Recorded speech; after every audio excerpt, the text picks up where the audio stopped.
हाय बच्चों, आज मैं फिर जो टॉपिक लेके आया हूँ वो है कंपनी से रिलेटेड इशू ऑफ शेयर सही है। बट आज जो मेरा टॉपिक है वो ओवर सब्सक्रिप्शन तो है ही, कैश बुक भी हम इसमें सीखेंगे और बैलेंस शीट भी सीखेंगे। यानी एक कंप्लीट टाइप का इस बात करेंगे। इस वीडियो में हम आप लोगों को कंप्लीट टाइप से सिखलाएंगे कि अगर एक ही सम्स में हम लोग को जर्नल बनाना पड़े, कैश बुक बनाना पड़े, बैलेंस शीट बनाना पड़े तो हम लोग कैसे बनाएंगे और क्या सिस्टम में बनाने का। तो देखिए आप, हमने यहाँ पे 2 पेज बनाया है।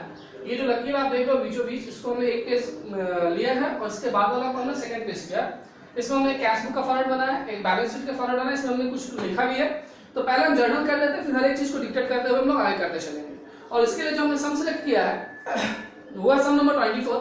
जो ये मेरा वीडियो देख रहे होंगे पहली बार, जो भी बच्चे मेरा ये वीडियो फॉलो करते हो पहली बार देख रहे हो, वो सोचते होंगे कि इसका क्वेश्चन क्या है मेरे पास। तो क्वेश्चन हमने अपने फर्स्ट वीडियो में, जहाँ पे हमने इशू ऑफ शेयर का सिंपल सम सॉल्विंग बोल के एक वीडियो बनाया था, उसमें इस पूरे चैप्टर का पीडीएफ लिंक हमने डिस्क्रिप्शन बॉक्स में दे दिया है, वहां से आप लोग कलेक्ट कर लीजिए और इसको फॉलो कीजिए, शायद आप लोग अच्छे से समझ पाओ। चलिए थैंक यू। स्टार्ट करते हैं हम लोग। सम नंबर 24 का जो इन्फॉर्मेशन है वो कुछ ऐसा है कि बोला गया यहाँ पे कि black and white company invited application for 10,000 shares of ₹100 each, payable as follows: application 20%, allotment 30%, first call 40% and final call 10%। यानी ये जो परसेंटेज है 100 रुपीज इसका रेट है, टोटल शेयर का जो टोटल रेट है वो 100 रुपीज, मतलब पर शेयर जो रेट है वो 100 रुपीज है।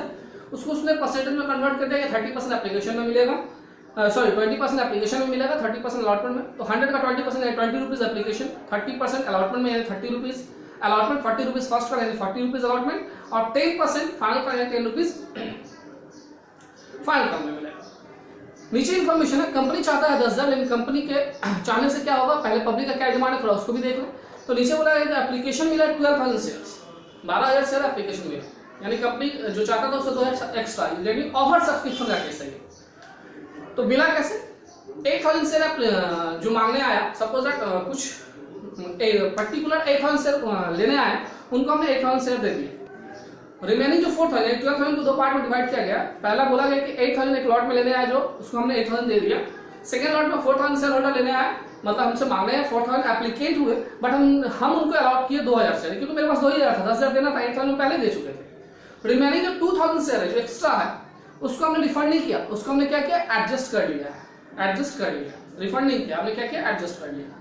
और आगे जाकर बोला कि जितना भी हमने कॉल किया, अलॉटमेंट किया, सारा चीज हमको मिल गया, बस फाइनल कॉल में जाकर के 600 शेयर, जो 600 शेयर के ऑनर थे यानी होल्डर थे, वो हमको पैसा नहीं दिए, यानी फाइनल कॉल में अरियर हो गए। तो इस तरह से सब करते हैं। सबसे पहला जो मेरा एंट्री होगा वो हम लोग जानते हैं कि पहले हम लोग एप्लीकेशन करते हैं, फिर अलॉटमेंट करते हैं, फिर फर्स्ट कॉल करते हैं, फिर फाइनल कॉल करते हैं। तो चलिए स्टार्ट करते हैं एप्लीकेशन। सबसे पहला entry application receipt,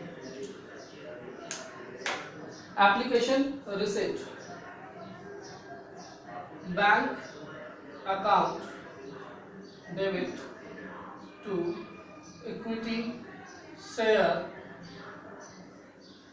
application account, breakup 12,000 shares into, rate है इसका 20% यानी 20 रुपीज, 2,40,000 अमाउंट।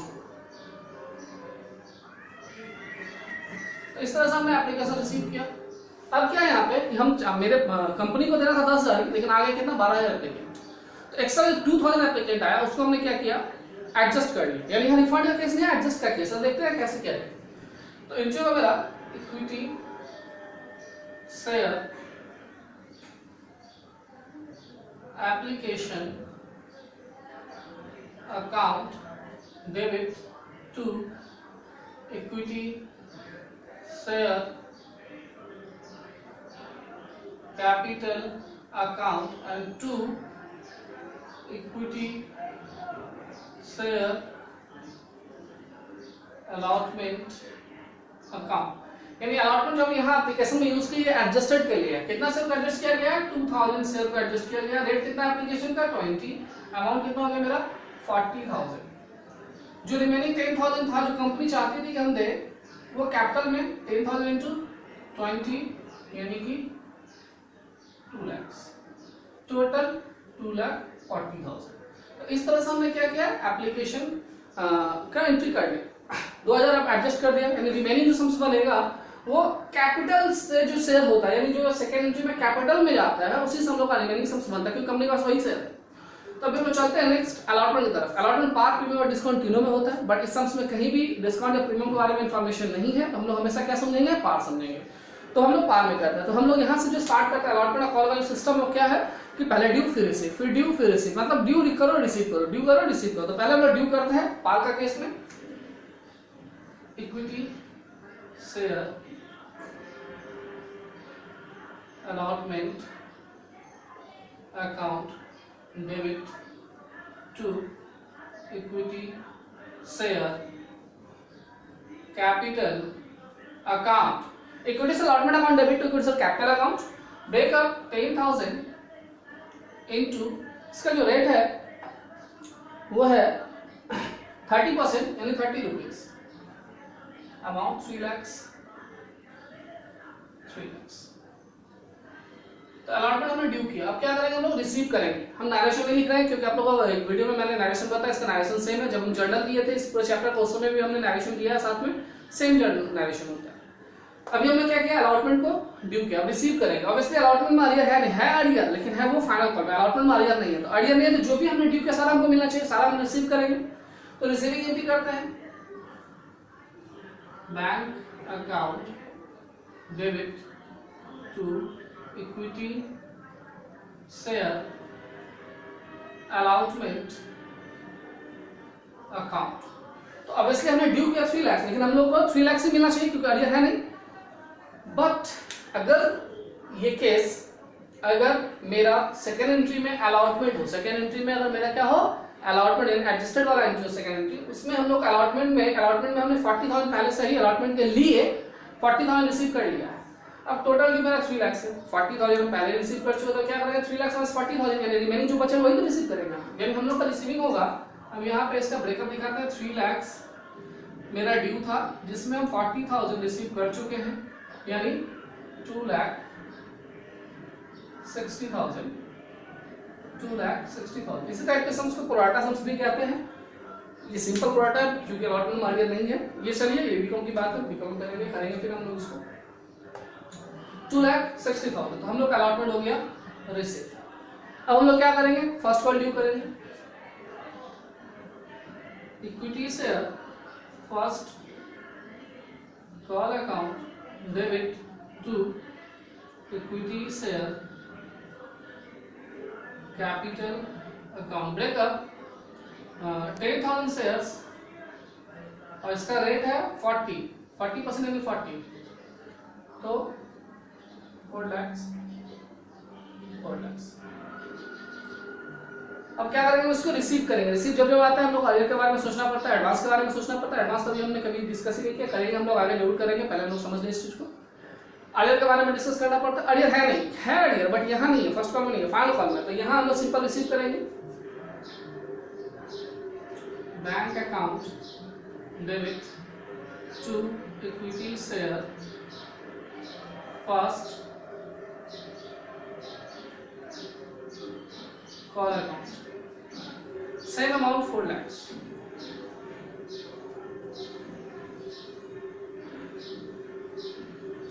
तो फर्स्ट कॉल हमने रिसीव भी कर लिया। अब क्या करेंगे, हम फाइनल कॉल करेंगे, ड्यू करेंगे, रिसीव करेंगे। चलिए ड्यू करते हैं, equity share final call account debit to equity share capital account, breakup अगर हम करें तो 10,000 और इसका रेट है 10%, यानी 10 रुपीज, 100 का 10% है 10 रुपीज।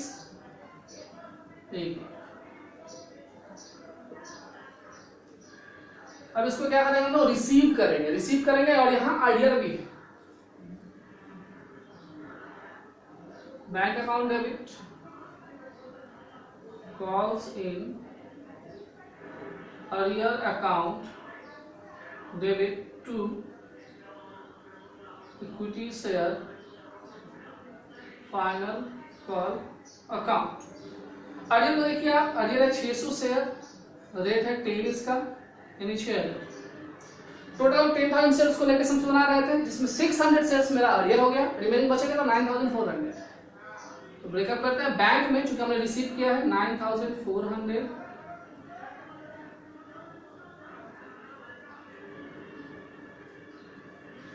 into 10 in 94,000 total. तो ये मेरा सम्स हुआ कंप्लीट। जर्नल के पॉइंट ऑफ व्यू से सम्स में इतना ही डिमांड था, बट हम इस सम्स में कैश बुक भी सीखेंगे। कैश बुक पहले भी हम लोग किए हैं, हम अपने एक वीडियो में आप लोगों को बताया है, और बैलेंस शीट भी सीखेंगे। चलिए कैश बुक कैसे करते हैं वो तो हम लोग जानते हैं, थोड़ा बहुत जो मेरे पिछले वीडियो को देखे हैं।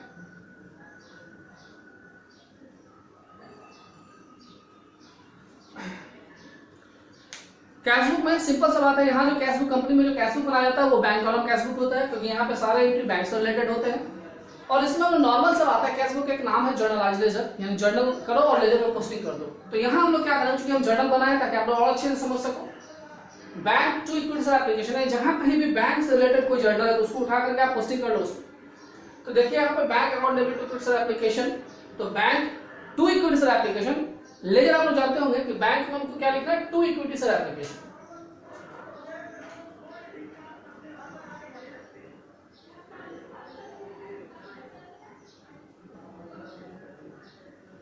बैंक में to equity share application amount है 2,40,000।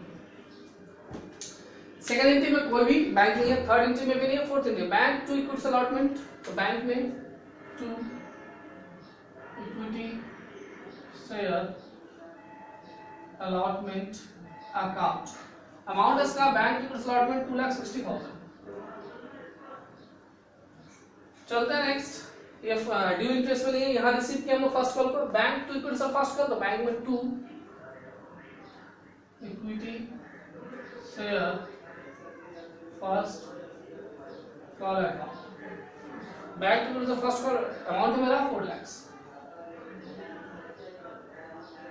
नेक्स्ट है मेरा फाइनल कॉल और अर्लियर भी है, तो इसको और अच्छे से समझ लेते हैं। अगर हमको लेजर पोस्टिंग करना हो, 2 डेबिट हो या 2 क्रेडिट हो, या 1 डेबिट हो 2 क्रेडिट हो, अगर इस तरह का हो जिसको हम लोग कंपाउंड जर्नल बोलते हैं, तो हम लोग को जिससे मोटिवेशन को बैंक से मोटिव, तो बैंक यहाँ डेबिट है तो हमने बैंक को तो लिया ही, और ठीक इसके अपोजिट जो क्रेडिट होगा उसको लेंगे, यानी बैंक टू इक्विटी से फाइनल कॉल। तो बैंक में टू इक्विटी से फाइनल कॉल, यानी बैंक के साथ हम लोग एक डेबिट और एक क्रेडिट पकड़े, तो बैंक के साथ टू इक्विटी से फाइनल कॉल। तो बैंक में टू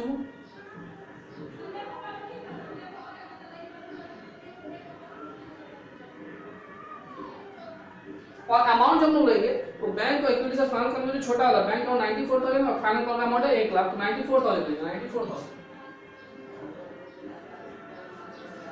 तो इस तरह से हमने क्या किया, जितना भी बैंक से रिलेटेड सबको पोस्टिंग कर लिया। मान चलो अर्लियर क्या होगा, कॉल सीन अर्लियर का टू इक्विटी से फाइनल कर, यहाँ अर्लियर का तो कोई अकाउंट बना नहीं है जो पोस्टिंग करेंगे, यानी बैंक से जो रिलेटेड था हमने पोस्टिंग किया। अब इसको हम क्या करेंगे, सीडीबीडी करेंगे। टोटल देख लेते हैं, 2 2 4 5 9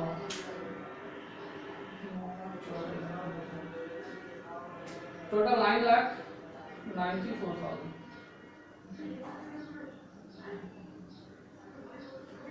लेयर में बैलेंस कैसे किया जाता है आप लोग जानते होंगे ऑब्वियसली, फिर भी मैं थोड़ा सा डिस्कस कर दूं। लेयर का सिस्टम है, एक डेबिट साइड है, एक क्रेडिट साइड होता है। डेबिट साइड में हम लोग या क्रेडिट साइड में जिस साइड बड़ा हो, जिसका अमाउंट टोटल दूसरे साइड का टोटल से बड़ा हो, उसको हम टोटल साइड में लिखते हैं, दोनों साइड। तो हमने इधर वाला देखा बड़ा है, हमने दोनों में लिखा, और जो साइड छोटा हो उधर सीडी आता है, सीडी जोड़नी इधर भी आ सकता है। जो साइड छोटा हो, यानी इधर छोटा तो आएगा क्या, बाय बैलेंस सीडी। और सीडी कैसे निकालते हैं, तो टोटल में से छोटे वाले साइड में जो अमाउंट है उसको माइनस करके जो बचता है, यानी कुछ नहीं है, तो यहाँ टोटल सीडी 9,94,000 ही हुआ। सीडी को ऑलवेज वीडी करते हैं, 9,94,000। चलिए इस तरह से हमने क्या किया, सीडी वीडी किया, और ये मेरा कैश बुक भी कंप्लीट हो गया। अब आते हैं बैलेंस शीट की तरफ। बैलेंस शीट को पहले हम थोड़ा सा डिस्कस कर लें। बैलेंस शीट का ये हेड होता है जो हमने यहाँ पे लिख के रखा है। पहला हेड नंबर 1 कैपिटल है share holder fund. Share holder fund को 4 नामों से जाना जाता है। शेयर होल्डर फंड भी बोल सकते हैं, इक्विटी भी बोल सकते हैं, प्रोप्राइटरी फंड भी बोल सकते हैं, और नेटवर्थ भी बोल सकते हैं। क्योंकि बैलेंस शीट के पॉइंट ऑफ व्यू से ज्यादा पॉपुलर है तो हमने यही लिया, शेयर होल्डर फंड ही लिखा। ये मेन हेड होता है, इसके अंदर 2 सब हेड होते हैं, पहला शेयर कैपिटल का और दूसरा रिजर्व एंड सरप्लस का। शेयर कैपिटल में हम लोग लेते क्या है, शेयर कैपिटल में हम लोग क्या लेते हैं, शेयर लेते हैं, वैसी सब आता है, शेयर कैपिटल लेते हैं। इक्विटी भी हो सकता है, प्रेफरेंस भी हो सकता है, दोनों भी हो सकता है। अर्लियर और फॉरफिटेड को एडजस्ट करके लेते हैं, अर्लियर को हम लोग माइनस करते हैं और फॉरफिटेड को प्लस करते हैं। कौन सा फॉरफिटेड को प्लस करते हैं, तो जो शेयर फॉरफिट हुआ है बट रीइश्यू ना हुआ है। लेकिन यहाँ ऐसा कोई भी नहीं है फॉरफिट का केस, सिर्फ अर्लियर है। तो देखिए आपको कैसे करते हैं। नेक्स्ट हम लोग का reserve and surplus. Reserve and surplus का मतलब होता है, रिजर्व का मतलब कंपनी जो रिजर्व करके रखता है अपने पास, जैसे सिक्योरिटी प्रीमियम हुआ, पीएल हुआ, जनरल रिजर्व, कैपिटल रिजर्व, बहुत सारे रिजर्व है, उसको हम लोग रिजर्व एंड सरप्लस में लिखते हैं। Non current liability, non current liability में लोग लिखते हैं डिवेंचर, लॉन्ग टर्म लोन वगैरह वगैरह बहुत सारा कुछ लिखते हैं। करेंट लायबिलिटी, क्रेडिटर, आउटस्टैंडिंग वगैरह वगैरह, यानी ये सब आप लोग ऑलमोस्ट जानते होंगे। और यहाँ का लायबिलिटी का हेड खत्म हो जाता है, टोटल कर देते हैं। नेक्स्ट आता है हम लोग एसेट्स का, जिसको बोलते हैं नॉन करेंट एसेट यानी फिक्स्ड एसेट्स, चाहे वो टेंजिबल हो या इनटेंजिबल हो। और नेक्स्ट होता है हम लोग का करेंट एसेट्स। चलिए देखते हैं हम लोग कैसे से पुट अप करते हैं। शेयर कैपिटल, मेरे पास चूंकि इक्विटी शेयर है और इसके इक्विटी शेयर भी लेंगे। मेरे पास कितना शेयर था, समझो बना है 10,000 shares at the rate of rupees 100 each, यानी टोटल अमाउंट मेरा हुआ। एक्चुअली इसको नोट में कर सकते थे बट हम इसको बोर्ड में ही समझा रहे हैं, फॉर्मेट में ही समझा रहे हैं। 10,000 × 10 यानी मेरा हो गया 10 लाख। 10,000 × 100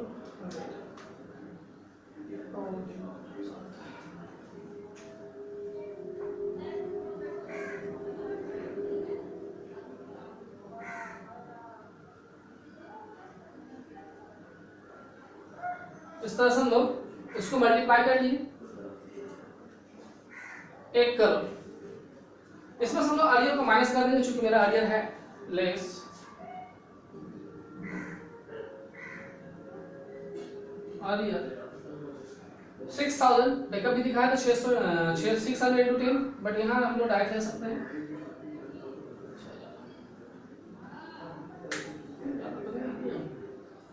शेयर 10,000 था ना, शेयर 10,000 ही था, हाँ 10,000 था। तो यहाँ पे 10,000 अगर इंटू 100 करते हैं, 10,000 इंटू 100 तो मेरा आता है 60।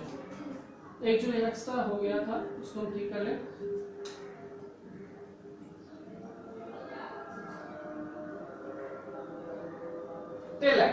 अर्लियर मेरा 6,000, इसको माइनस करके मेरा हुआ 9,94,000। तो हम लोग का ये शेयर कैपिटल हो गया। रिजर्व एंड सरप्लस हेड में इस चैप्टर से क्या आ सकता है, तो इस चैप्टर से दो चीज आ सकता है नॉर्मली। एक सिक्योरिटी प्रीमियम का अगर केस हो तो सिक्योरिटी प्रीमियम रिजर्व होते हैं, तो सिक्योरिटी प्रीमियम यहाँ लिखेंगे। और दूसरा अगर पूरा प्रॉफिट वाला अगर सम्स हो, जो प्रॉफिट का एंट्री होता है उसमें क्लास में जो हमने दिया था profit share account debit to capital reserve, यानी जो प्रॉफिटेड का जो प्रॉफिट पार्ट होता है कैपिटल रिजर्व में चला जाता है, तो उस कैपिटल रिजर्व यानी रिजर्व यहाँ पे हम लोग लेते हैं। नॉन करेंट लायबिलिटी ये सब यहाँ नहीं है, कंपनी अकाउंट में इसमें नहीं है, करेंट लायबिलिटी भी नहीं है यहाँ पे। अभी जो आता है नॉन करेंट एसेट, यहाँ कोई फिक्स एसेट्स भी नहीं है। अब आता है करेंट एसेट। ऑब्वियसली बैंक जो है वो करेंट एसेट, जो हमें कैश बुक बना जिसका बैलेंस मेरे पास है वो क्या होता है मेरा करेंट एसेट। लेते हैं बैंक बैलेंस एट बैंक, चलिए ये भी मेरा 9,94,000। अब इसको भी हम लोग टोटल करें तो ये भी 9,94,000 और ये भी 9,94,000। ये मेरा हो गया टोटल लायबिलिटी और ये मेरा हो गया टोटल एसेट्स और ये मेरा सम्स कंप्लीट रेडी हो गया। तो इस तरह से हम लोगों ने क्या देखा, जर्नल देखा, कैश बुक देखा और बैलेंस शीट भी देखा और कंप्लीट समझ। तो इस तरह से हम लोगों ने इसको किया। चलिए, अगर आप लोगों को ये मेरा वीडियो अच्छा लगता हो तो प्लीज इसको आप लोग शेयर करना ना भूलें, लाइक करें, कमेंट्स भी करो यार, कुछ समझ में आए कि क्या लग रहा है आप लोगों को, कैसा लग रहा है आप लोगों को। तो आप लोग थोड़ा सा कमेंट्स करो कि समझ में आए मेरे को हम क्या कर रहे हैं, कहाँ पे मेरे से मिस्टेक हो रहा है। सब्सक्राइब करिए प्लीज़, लाइक कीजिए, शेयर कीजिए, बेल आइकन का दबाना मत भूलिए ताकि नया नया वीडियो का नोटिफिकेशन आप तक पहुँच सके। और कमेंट्स भी कीजिए यार, मोटिवेट होंगे हम थोड़ा। Thank you.